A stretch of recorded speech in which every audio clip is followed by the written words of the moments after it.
So let me introduce you the theories of emotion. Emotion basically defined as a state of feelings that results in physical and psychological changes that influence and has impact your thoughts and behaviors.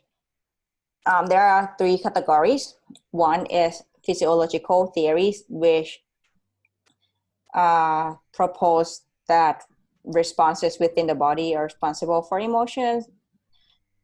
Neurological theories states that activities within the brain leads to emotional responses. And then the cognitive theories argues that thoughts and other mental activities play the main role in forming emotions. Mm-hmm. So the theory of emotion, there are three famous theories of emotion. The first one is James Lang. James Lang,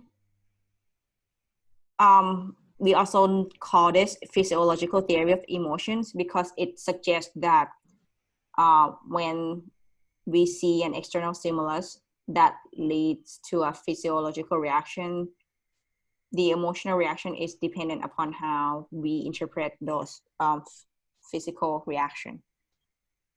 The next one is Cannonball Theory, where essentially state that emotional responses occur too quickly for them to be simply product of physical state.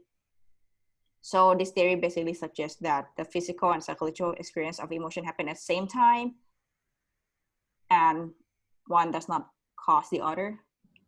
And